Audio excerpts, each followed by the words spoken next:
tidak semua orang puasa akan mendapatkan kenaikan takwa dan jaminan 4 kemuliaan tadi kecuali orang yang serius puasanya, orang yang sungguh-sungguh puasanya.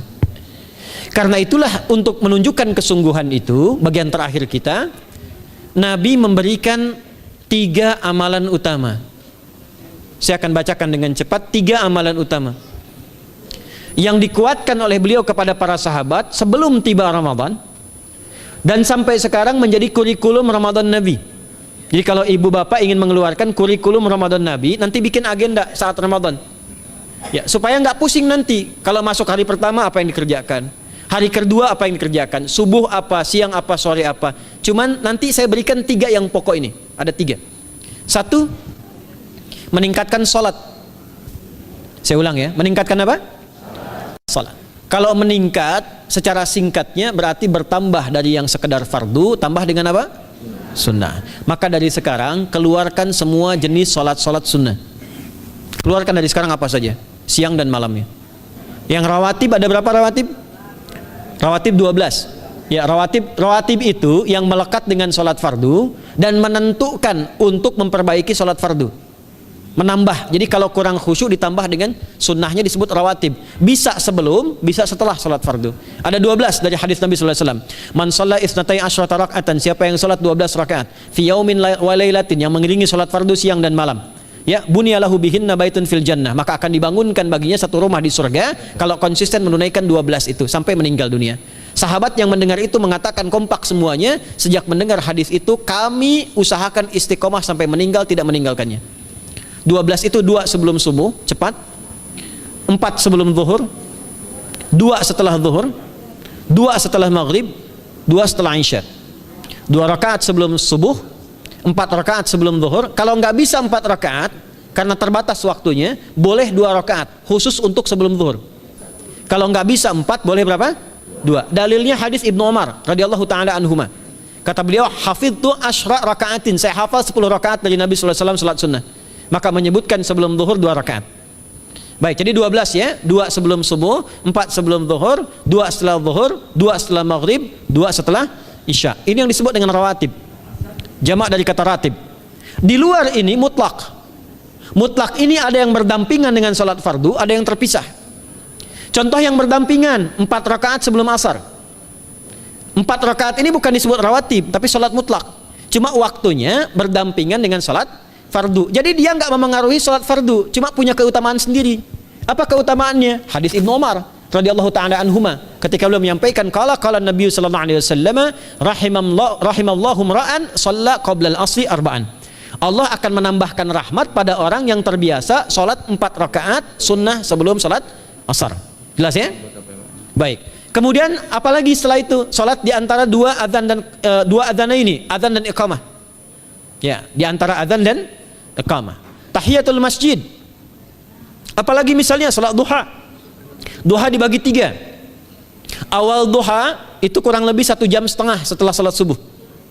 Subuh sekarang misal 4:30, maka jam 6 muncul awal duha. Namanya syuruk. Saya ulang, salat apa namanya? Syuruk. Syuruk itu salat awal duha. Jumlah rakaatnya 2 rakaat.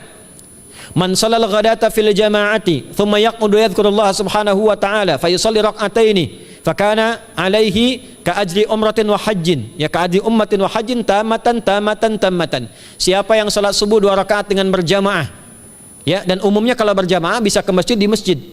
Kalau tak mampu ke masjid, tunaikan di rumahnya. Setelah itu tidak beranjak dulu, dia duduk untuk berzikir kepada Allah. Zikir itu bisa baca Quran. Quran surah 15 ayat 9 itu Quran disebut dengan zikir. Quran surah 54 ayat 17, 22, 32, 40 itu Quran disebut dengan zikir. Bisa baca Quran, bisa berdoa. Doa disebut dengan zikir. Quran surah ke-7 ayat 205. Ya. Bisa dengan apa lagi? Bertafakur, ya, mengaji, ta'lim, itu disebut dengan zikir. Ali Imran ayat 190 191. Alladzina yadhkuruna Allaha qiyaman wa qu'udan wa 'ala junubihim wa yatafakkaruna fi khalqis samawati wal ard. Ya, disebut dengan zikir. Bisa bertasbih. Zikir pagi petang, kalimat-kalimat thayyibah, ada itu di Quran surah ke-4 ayat 103. Jadi habis salat subuh zikir dulu.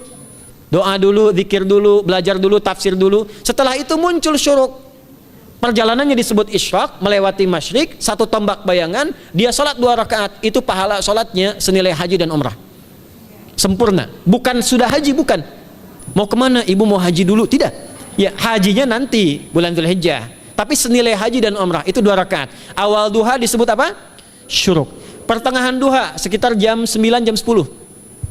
Jumlahnya 2 sampai 4 rakaat. Ya, 2 sampai 4 rakaat. Apa fungsinya? 1, mengganti seluruh zikir yang ada dalam tubuh kita. Mata berzikir, telinga berzikir, lisan berzikir, bisa diganti dengan 2 rakaat duha. Itu waktunya pertengahan duha. Kurang lebih dari jam 8, 9, 10 lah, kurang lebih 3 jam itu, ya. Yang kedua, bisa menghambat atau menghentikan, menahan satu musibah umum. Misal ada kebanjiran nih atau macet nih. Orang-orang kena macet. Bapak yang biasa sholat duha pertengahan itu tiba-tiba ditolong oleh Allah, dibebaskan. Tiba-tiba ada orang datang, Pak lewat sini, di sana macet. Atau dibimbing ada kontraflow. Itu manfaatnya duha tuh. Yang pertengahan. Yang terakhir adalah akhir duha. Sekitar jam 10 sampai jam 11 menjelang ke zuhur. Ya, akhir duha itu jumlahnya dari 2 bisa 4 sampai 8 rakaat. Di antara manfaatnya bisa mempermudah datangnya rizki dengan izin Allah Subhanahu wa taala ketika ikhtiar. Itu duha. Nanti ke malamnya silahkan tahajud, tingkatkan tarawihnya sampai ditutup dengan witir. Itu salat. 2 yang terakhir saya cepat. 2 yang terakhir adalah banyak berinteraksi dengan Al-Qur'an. Ada 3 caranya. 1, banyak membaca. Itu namanya qiraah. Silahkan Bapak Ibu siapkan dari sekarang, targetnya khatam misalnya 1 kali berapa juz? 30 juz. Kalau mau gampang bagi 30, berarti 1 hari berapa? 1 juz. Paling gampang lagi, supaya nggak capek ngajinya, supaya nggak capek, bagi 1 juz 5 waktu salat. Contoh, juz pertama itu Al-Baqarah plus Al-Fatihah. Al-Fatihah saya nggak hitung lah karena sudah hafal ya. Al-Baqarah itu 141 ayat, juz pertama. Bagi 5, 28. Jadi setiap ketemu waktu salat, bagi 2 lagi, 28 bagi 2 berapa? 14. Sebelum sholat baca 14 ayat, setelah sholat baca 14 ayat. Itu 14 ayat tuh paling-paling nggak nyampe 5 menit Bu, Pak. Kalau investasi 10 menit setiap waktu sholat, bagi 2 kita baca 14 ayat, itu insya Allah selesai Ramadan khatam Quran. Itu udah rumus. Ya, tidak cukup dengan amin, siapkan dari sekarang. Siapkan. Ya. Kemudian mengkaji, kajian, tilawah. Itu tilawah itu di hadis Muslim pahalanya banyak. Ya, majtama'a qaumun fi baitin min buyutillahi. Ya, kita ngajinya Quran hadis ya, biar ya, lebih kuat dalilnya. Majtama'a qaumun fi baitin min buyutillahi yatsluna kitaballahi wa yatadarasuna fima bainahum. Ya, siapa yang bisa tilawah Quran, ngaji, tafsir, keluarkan misalnya untuk Ramadan 10 hari saya pengen tahu Al-Fatihah. Itu ketika dilakukan punya 4 keutamaan. 1, ghasyiyatuhum rahmah. Selama ngaji rahmat Allah dibentangkan. Kalau pengen doa cepat dikabulkan, kalau istighfar diampuni. Yang kedua, awas ini nazalat alaihimus sakinah, diberikan ketenangan dalam jiwa. Bapak Ibu pengen di rumah tangga nyari sakinah, isi dengan Quran di rumah.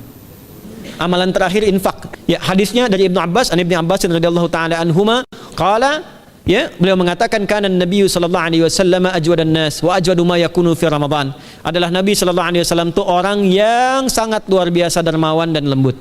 Dan bertambah dermawan lagi ketika tiba Ramadan. Apa yang dilakukan Nabi? Mensupport sahabat, siapapun yang punya anggaran untuk infak, disiapkan sebelum Ramadan. Jangan berpikir banyak Bu. Yang penting ada anggaran, 30.000 nggak ada masalah. Setiap hari 1.000, tidak harus uang, makanan. Pernah dengar hadis ini nggak? Siapa yang memfasilitasi bukaan orang puasa, walaupun dengan sebiji kurma dan sehirup air, maka dia mendapatkan pahala seperti orang puasa itu tanpa dikurangi sedikit pun. Ada? Hadisnya sahih di At-Tirmidzi. Tapi bukan berarti nyari kurma ke Tanah Abang setiap hari 1. Terus minumnya 1 sedotan aja ganti-ganti. Ya, maksudnya apa? Yang paling minimal kita bisa keluarkan. Itu pahalanya 700 kali lipat dikali 10. Paling standar. 700 kali itu standar biasa di hari ini. Dalilnya Al-Baqarah ayat 261 yang dibacakan Adinda tadi kita itu. Ramadan kali 10 lagi.